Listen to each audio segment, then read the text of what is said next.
Good morning. I didn't have any batteries in here. I go, why is this not lighting? And it's like, ooh, it's light. So, no batteries.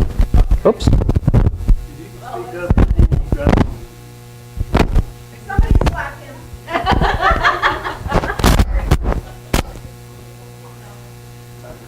There you go. Don't breathe. Hi. Hi. We have snow today. Yay. Any of you that are watching that don't know what the Tri-Cities is like, we haven't had a snow like this in actually a number of years. It isn't bad out there, but just bad enough that I echo in here. Yeah. So just bad enough. I don't know, it's maybe only about 6-8 inches, probably, something like that. Yeah, it's not a lot, but for us, that's probably a lot. So, all at once. Of course, I had to shovel snow 3 or 4 times, and oh well. So. Yeah, I know. Yeah, tomorrow it'll all be gone. So, nature of the Tri-Cities. Hey, guess what? Today is the 50th anniversary of the British invasion. Beatles, yeah! And John Lennon just happens to be one of our patron saints. So, we've got this gift of love, but love is like a precious plant. You can't accept it and leave it in the cupboard or just think it's going to be okay by itself. You've got to keep watering it, you've got to really look after it and nurture it. And that's true, too. Smart guys, smart guys. That was a fun time. I mean, all the British bands come into this country. It was a pretty amazing time. I guess George almost didn't make it to the Ed Sullivan show. I guess he had strep throat. Just barely made it in time. And so that was fun stuff. Our other patron saint, though, is George Carlin. Hey, so I'm completely in favor of the separation of church and state. My idea is that these two institutions screw up enough on their own, so both of them together is certain death. Yep. So, probably true. Probably true. Yeah, they try to do it every day, don't they? Man. Jan, you need to look into this one. The answer to the age-old question of which came first, the chicken or the egg, can be found in the Bible. Genesis 1:20-22. I don't know. That's what it says. Is that the chicken phrase? Okay. The Bible is available in nearly 2,500 languages, including Klingon, Vulcan, Romulan. Yep.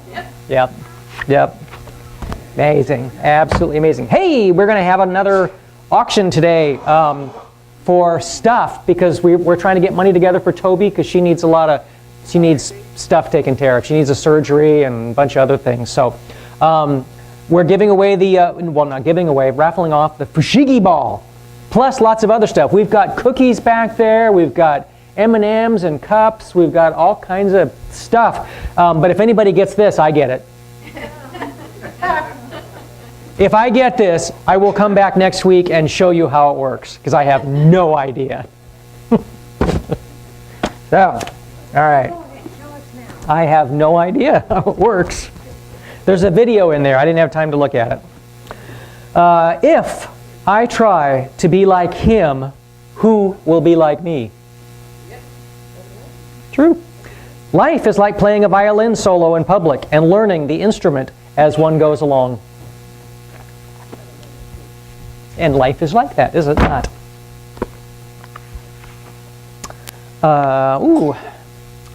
It was customary for the Anglo-Saxon parents to arrange the marriage of their children.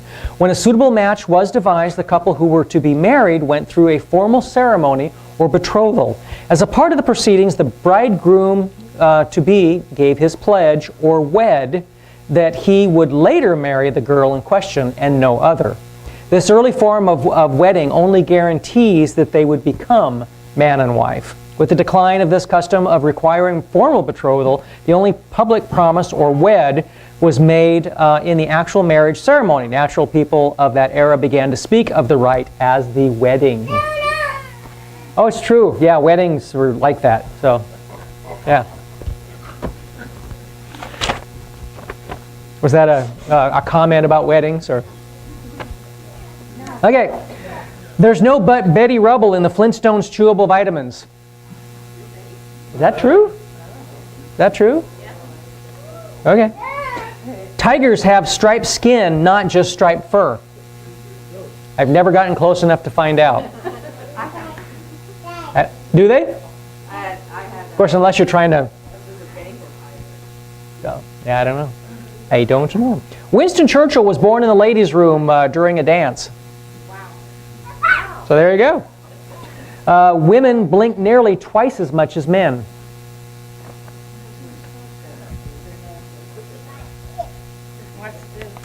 Your stomach has to produce a new layer of mucus every 2 weeks, otherwise it would digest itself. Ew.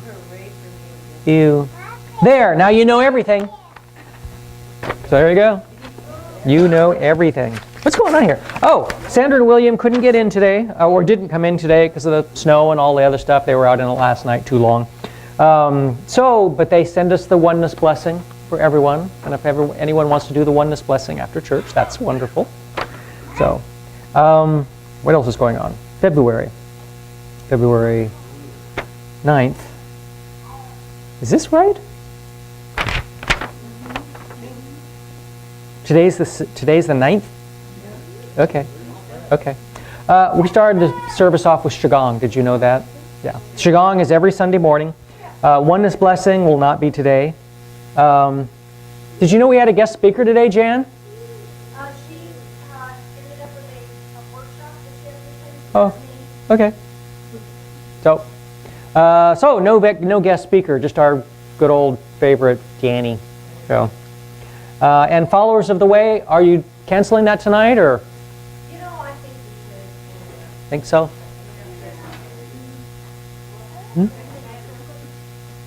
Sure.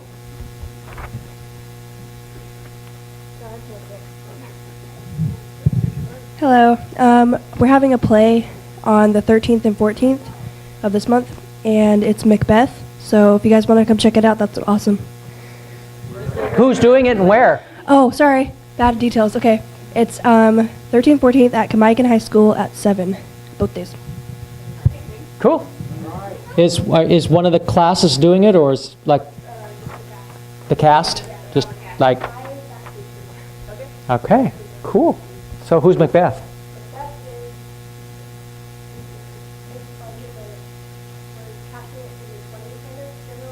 Uh-huh.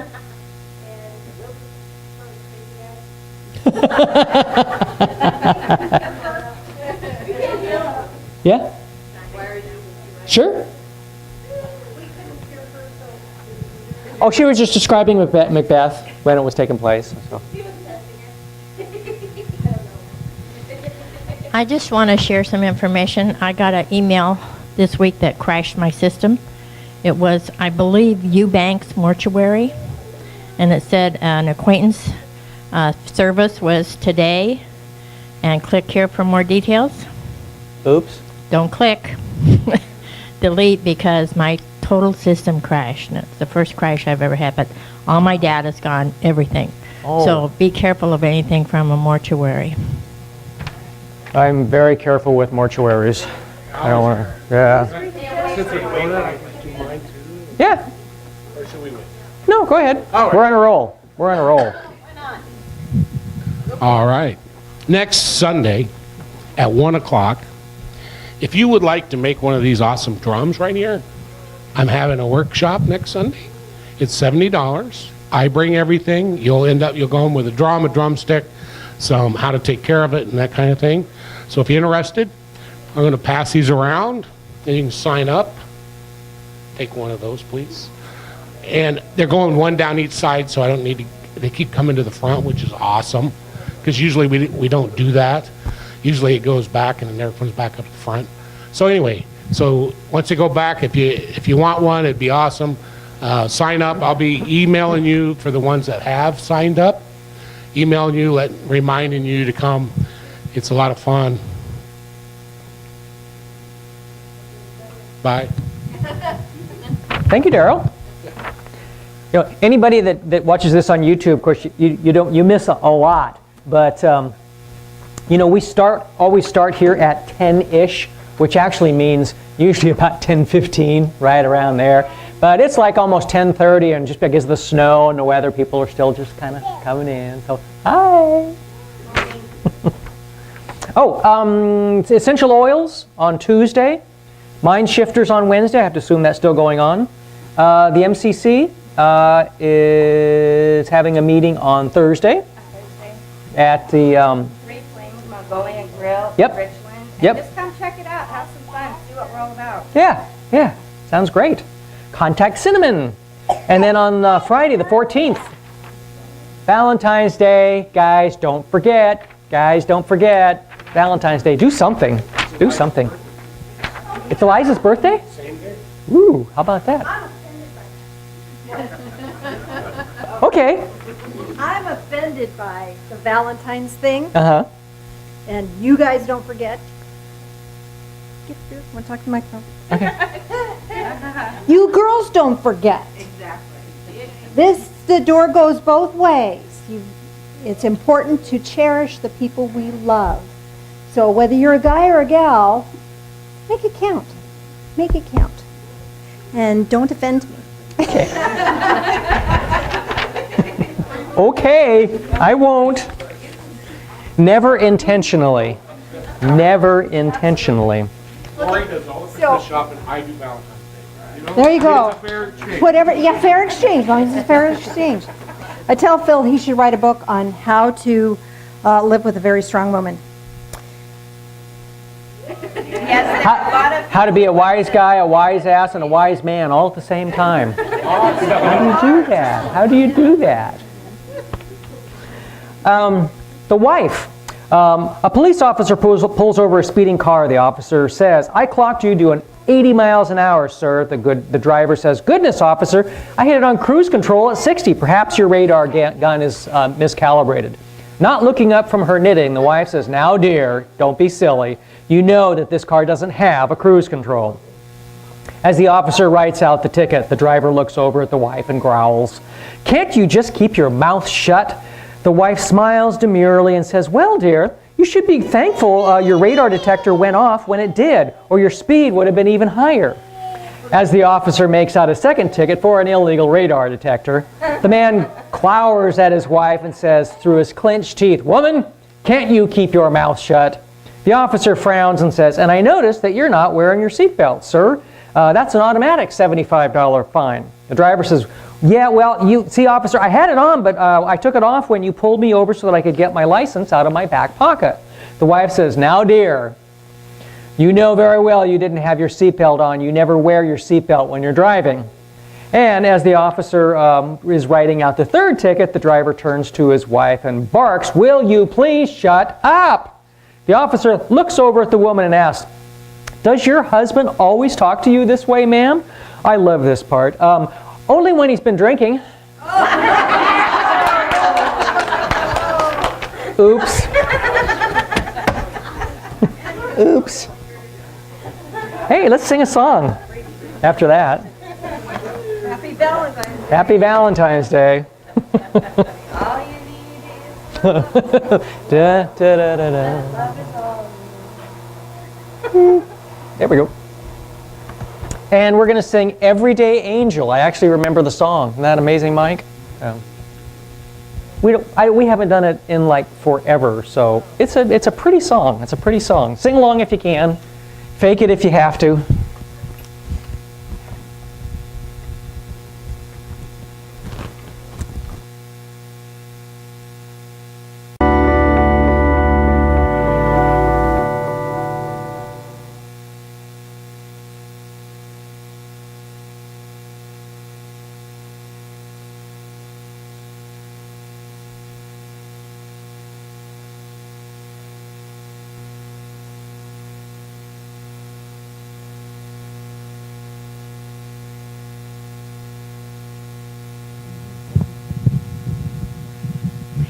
We're continuing our Toby raffle this week. No, you don't get to get Toby as a prize.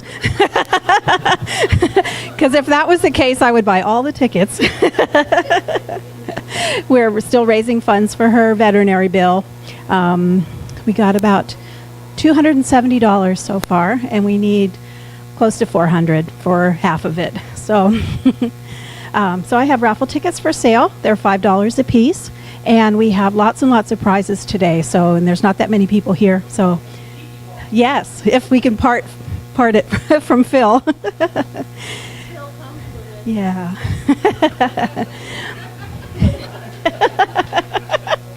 Janice is hoping. She has her fingers crossed. So we have lots of beautiful prizes. We have some beautiful jewelry that Peggy donated, and handmade jewelry. And we have some Valentine mugs filled with chocolate that come with a beautiful quilted rug that Terry made, and homemade cookies that Patience made. So there's lots of good stuff. And here comes Phil with some samples. No sampling, Phil. I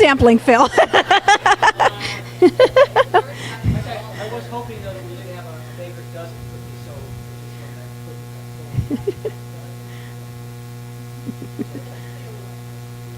Yeah.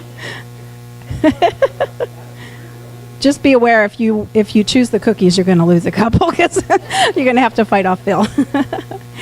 So I thank you all for your generosity in the past 2 weeks, and we'll just keep going with this until we get what we need for Toby's fund. So thank you. I will sell tickets for just a moment here.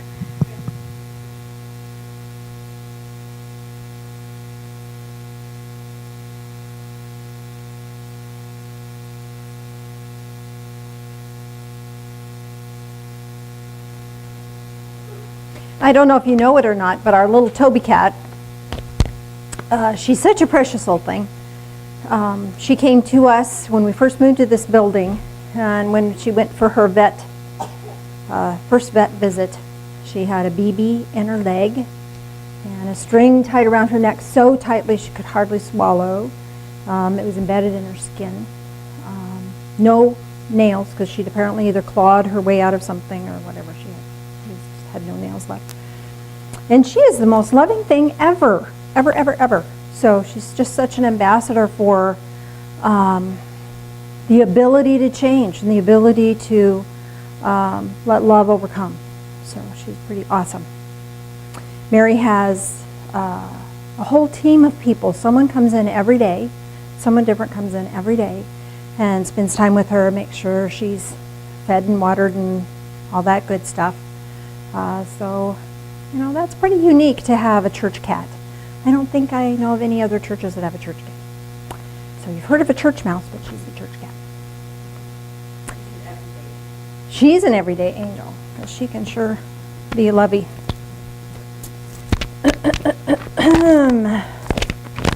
I don't know where to start today. In the beginning. Well, let me start with this. That I've had a spiritual conundrum, which is different than a moral, what do I usually say, Phil? A moral dilemma. A moral dilemma is like you promise you're going to do something and then later you change your mind, or circumstances happen and you can't follow through, or wouldn't follow through as what to your liking, so you have to decide, am I going to make it clear that I can't do that anymore, or am I going to just tough it out and do it anyway? That's a moral dilemma. That's different than people pleasing. People pleasing, you tell people you're going to do something and you have absolutely no intent of doing it at all, and then later you say, "Oh, I can't do it now." That's different. But a spiritual conundrum, and the spiritual conundrum I kept running into was when the Bible talks about the heart.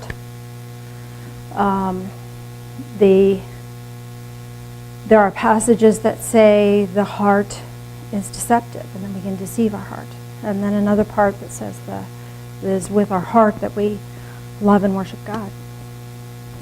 And I have all these little markings, places marked out that I want to share with you. But I want to give you the Reader's Digest version first. So the Reader's Digest version of this is, I was pondering on that this last week. Sometimes I'm such a dork. It takes me a really long time to catch something.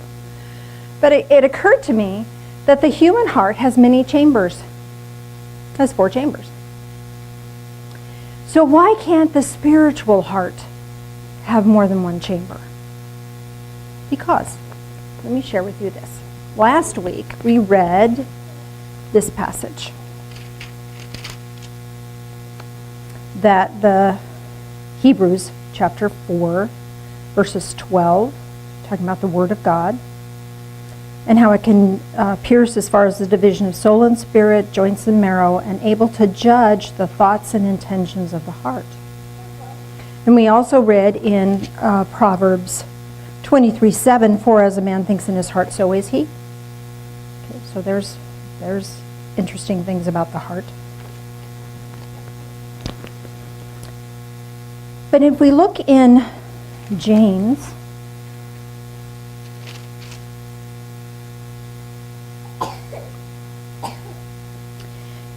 James 1:26, if anyone thinks in himself to be religious and does not bridle his tongue, but deceives his own heart, this man's religion is worthless.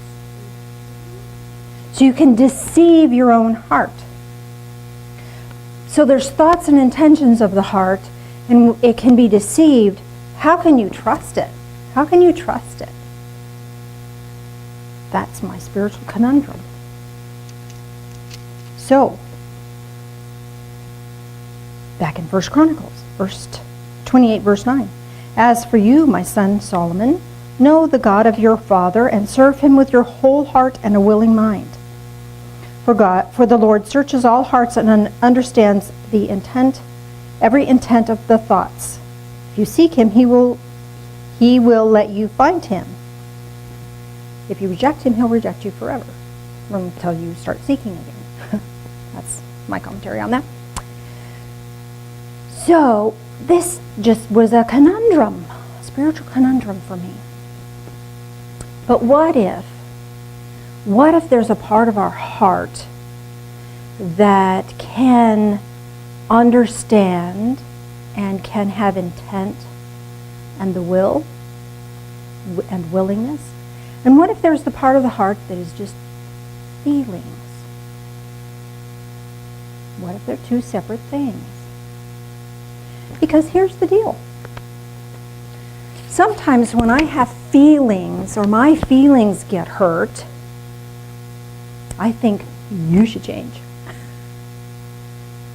Because it's my feelings. Well, my feelings, they're my feelings, so they have to be accurate. Well, let me ask you something. Do you know what your blood pressure is? Right this second? Do you know what it is? Do you know what your blood sugar is? Right this second.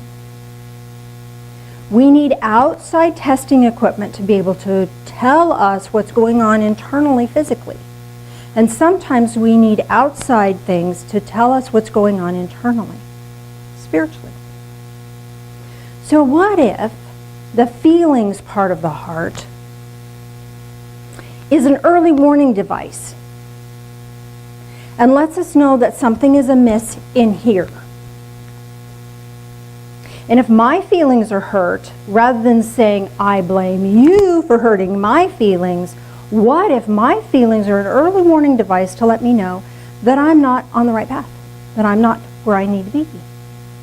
Maybe I need to set a clear boundary. I got a passage for that. I got an app for that. Boundary. Is it this one? Nope. Is it this one? Yes. Watch over your heart with all diligence, for from it flow the springs of life. Watch over your heart diligently. We can deceive ourselves. We can trick ourselves. Because what happens up here is all about judgment and analytical stuff. And sometimes that judgment part of our brain has not learned to discern correctly.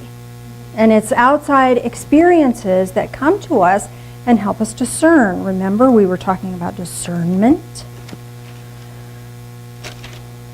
Where's my discernment? Hebrews chapter 5, verse 14. For solid food is for the mature, because of practice have their senses trained to discern good and evil. It's life experiences that train us what's right and what's wrong. If I am in a place where I feel like my world should be beautiful, lovely, happy all the time, I think that's a wonderful thing, and I think that's great. And if I feel like if my feelings are hurt, then you have to change because you have affected my happy, then I'm giving you responsibility for my happiness. I don't have a right to do that. Because here's the deal. Here's the deal. If I am walking my spiritual path and my feelings get hurt, if I can look at that as, oh, early warning device, whoop, whoop, whoop, alert, then I can look and say, okay, did I not have a clear boundary?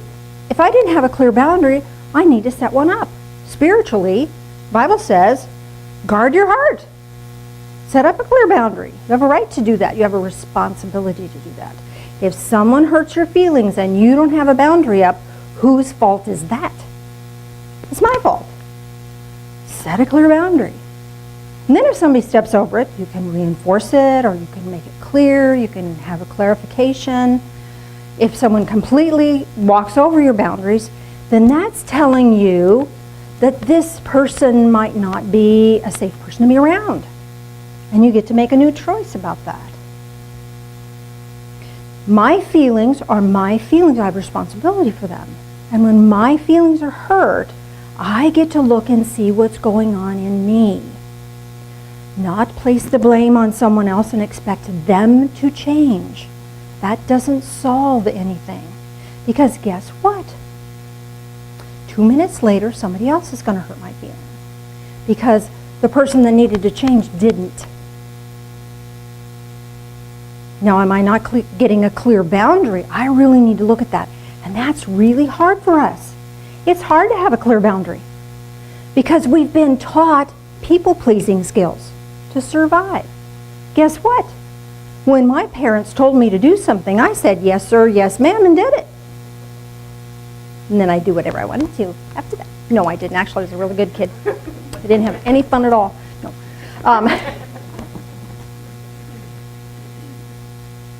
But when our feelings come to the forefront, it's like when I'm upset, I get to look and see what Spirit is setting me up to learn. If I'm upset, I'm being set up to learn something. And whether it's learning something about myself or learning about something about somebody else, there's the key. Is it not? Is it not? Because sometimes the really hard thing to learn is that I'm not safe with a particular person. Or perhaps what I'm learning is a way to say no in a different way. Because sometimes people don't hear no. Sorry, Phil. Phil doesn't hear the word no. He and I were working for the Chamber of Commerce at the time, the Tri-Cities Chamber of Commerce. And he had to go do a sales call, and I needed to go and write an article for the Chamber newsletter about the same person. So we went together. And I heard this guy say no a dozen times. I heard him say no a dozen times in a dozen different ways, with his attitude, his body language, his words. Did the article, and Phil just didn't hear it at all. So he said, so when did you want that advertising to start? And the guy said, well, let me go check my calendar. I went and go checked his calendar and signed up for advertising. He doesn't hear no. No is like not a part of his vocabulary. Because no to him means, well, I just need to try something different. No shame, no blame, Phil. I mean, he's just this tenacious, he's focused, got his thing going here. And I respect and appreciate that. But to tell him no, that's not okay with me, has to be different verbiage than no. And it works out really well for me, because for me to say the word no doesn't happen. I can't say the word no. In the family that I grew up in, you did not say the word no to anyone. It was always yes or no, sir. So no did not come naturally to me. But I found when I said, I'm uncomfortable with that, they would go, oh, really? Attention. He was wanting to know what the deal was. What's up with that? And how to communicate with me. Didn't mean he didn't stop trying. He either worked through my I'm uncomfortable with that with me, and I helped me to be comfortable with the new situation. Or we just changed our minds and did something different. I couldn't say no. No was not a part of my vocabulary. No was not a part of who I am. There's a lot of sensitive people in this room. And to say no puts us in this aggressive state of being that we don't do well. So finding other language to utilize will help us in finding a way to say, you know, that's not going to work for me right now. Yeah, I've done that in the past, but right now I'm not. It doesn't feel right to me. That's a whole different way of saying, here I have a boundary. I'm uncomfortable with that. That doesn't feel right for me. It's not working for me right now. That's real important for us to find different words to use so that people can hear us, because our boundaries are very important. Do you know one of the first examples of the word sin in the Bible, in the Old Testament, was moving a boundary. Ancient boundary. Moving an ancient boundary was considered a sin. One of the first times they used the word sin. Having boundaries is your sacred right, but it's your responsibility to take care of your boundaries. It's my responsibility to take care of my boundaries. And there's more on that. Hold on one sec. Oh, and the other part of that. When a boundary's been breached, we get all these feelings. Oh, I feel betrayed. Oh, I feel put upon. I feel rejected. You know, all of those feelings that are not really feelings, they're really judgments. You know, a feeling is sad, angry, happy, elated. Feeling rejected is not a feeling. I'm feeling, when you have to put the word feeling in front of it, it's not a feeling. I am rejected. Ooh, that doesn't feel right, does it? It's a judgment on the situation, and we judge a situation because we're in our feelings. So our feelings are our responsibility, but it's also our responsibility to be able to find a clear way to get clear with someone else. That's tricky stuff. So much easier to just have hurt feelings. I'll never speak to that person again. Ever. Because our feelings are dictating to us a lack of empowerment, and they shut down the other side of the heart, the other chamber of the heart that contains love, that contains compassion, that wants this loving connection and wants this sweetness between ourselves and every other experience that we're having in our life. So how do we get clear? It starts here. I got an app for that.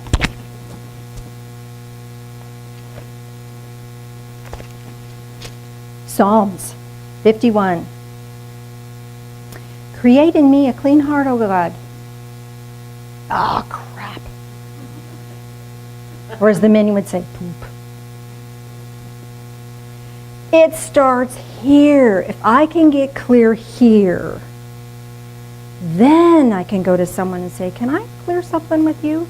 You know, something happened and words were said and I'm not sure I understand correctly. I may just be in the wrong place. But here's what I heard. How many times have you gone to somebody or talked to somebody and they say, well, I never said that? Because the stuff that's going on between the eardrums here is spun up somewhere else, and we hear what we think we're supposed to hear when somebody's words are coming out of their mouth. And that's not what they said at all. It amazes me. It's like, am I that bad of a listener? No. It's just my emotions, my feelings get in the way. Feelings are these crazy things, but the feelings are there for a reason, because it may mean that whatever's happening right now is a flashpoint early warning system to let us know that an old hurt has surfaced and it's ready to get clear. How cool is that? How cool is that? So it may not be about this thing that's happening right now at all. It may be that old stuff coming up going, okay, now you're mature enough. Now you're strong enough. Now you're safe enough. Now you're in a place where you can clear that. So it starts with Spirit, divine being of light.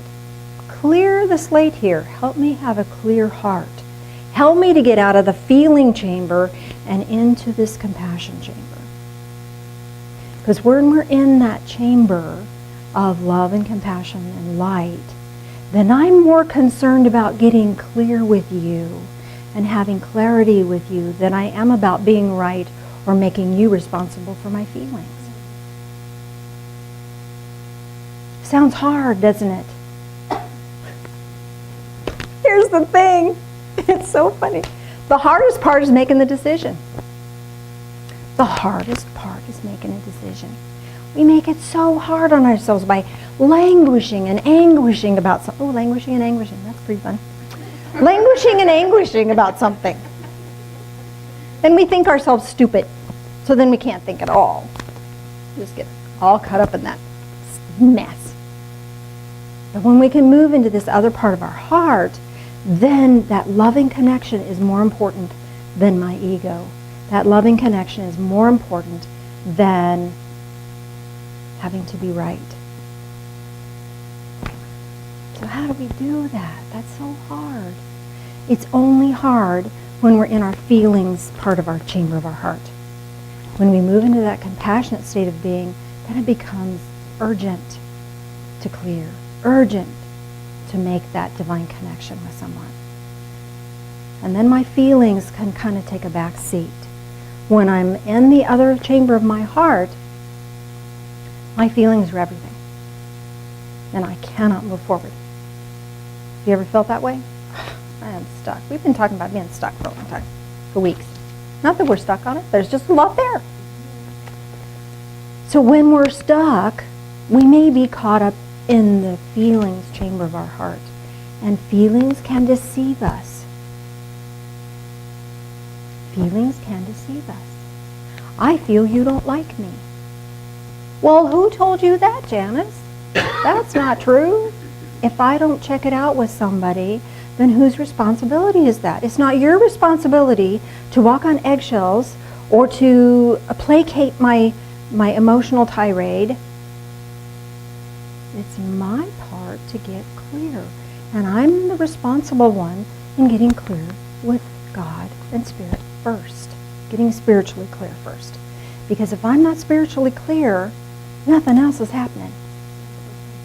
Nothing else is happening. A broken and contrite heart, O God, thou wilt not despise. Let me put that in different language for you. Being in a place where we recognize that our feelings might not be in harmony with reality or with truth allows us to move into a place of being contrite or having an emotional experience that puts us in harmony with divine nature.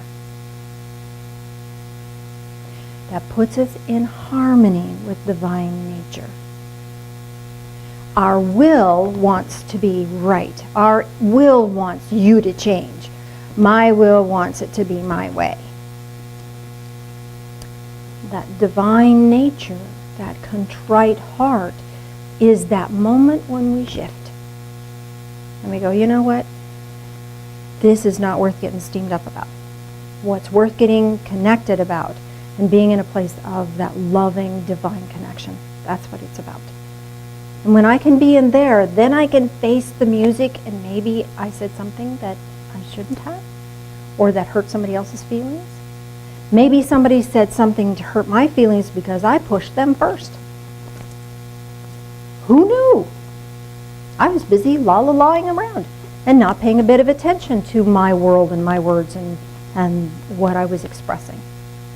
And maybe when somebody pushed back, it was because I pushed first. And to get clear with someone, sometimes I have to be willing to take the fall. I have to be willing to say, you know what? You're right. I screwed up on that. I apologize for that. That's hard. That's the hard part. But once we decide to be in that compassionate state of being, then it gets easy. Then it gets easy. Everything is easy from there. It's that decision-making process, that moving from my feelings into compassion, which is also a feeling. That's when the magic happens. That's when the magic happens.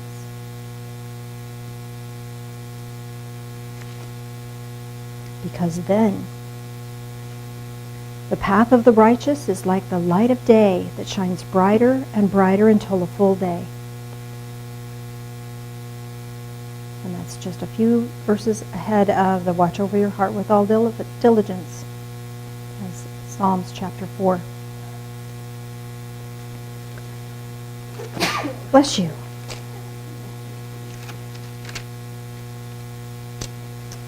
Here's another. You'll love this one. You'll love this one. 2 Peter chapter 1, verse 19. And so, we have the prophetic word made more sure, to which you do well to pay attention, as to a lamp shining in a dark place, until the day dawns and the morning star arises in your hearts. It's like a dawning. Oh, yeah, I get it. I get it. And then the heart opens up. Then the heart opens up. It's like that awakening or that enlightening. And sometimes our feelings block us from getting there, and sometimes our feelings are the vehicle to get us there. And it's up to us to really take a look at that and be diligent about processing. Am I clear? Am I not clear? Am I clear with this person? Am I not clear with that person? It's important to be clear. Because if we're not clear, then that whole other part of our heart isn't functioning. We need both. We need both. Your heart needs all four quadrants of the heart to work effectively, to pump blood and purify and get oxygen and all that jazz in there. We need both parts of our spiritual heart. We need the feelings part and we need that compassion part. We need that. It's not a matter of denying how you feel. Pretending, oh, it's all right. No, it's not. Get clear. Sweeping it under the carpet isn't saying it is not clear. That's not getting clear. You're going to have a dust bunny from hell if you're not careful. You can quote me on that. So getting clear in the here and now. Here's the wonderful thing. If I get clear in the here and now, if I have an issue with somebody or something, and I get clear in the here and now, it's like dominoes. Everything in my past that was linked in that same energetic value is like dominoes and goes click, click, click, click, click, click, click, click, click, and all comes present time. And all the energy that was stuck back here comes right up here, here and now, present time. So it's really a good thing to get clear and stay clear and be in the moment. And sometimes those old hurts are old and they're buried. And they have to do with our childlike awareness, not understanding the bigger picture. And we can bring adult awareness into some situation, and that clears all that stuff. Everything that's happened since then. Because when we have an issue that happened when we were 4 or 5, we'll have something at 6 and 7, 8 or 9. It just keeps happening. The same recurring theme. Ever have a pattern? This is where patterns come from. And when we get to a place where we're ready for them, we can clear the here and now, and that resets that pattern energy. And brrr, all that energy comes forward. You'll feel much better. You'll feel much better about the here and now. You'll feel much better about what happened in the past. Because a whole different awareness has happened. So,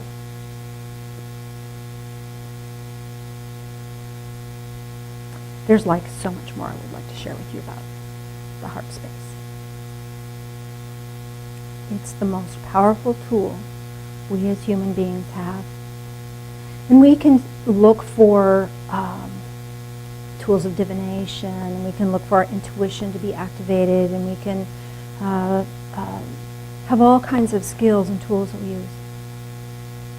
But without the heart space, it's all worthless. It's all worthless. with the heart space, that's the only tool you really need. Everything else happens from there. And it's a full heart space that has feelings, and a heart space that can go beyond feelings into the intent of this divine connection. We need it all. You need a fully functioning heart. So let's do a guided meditation, shall we?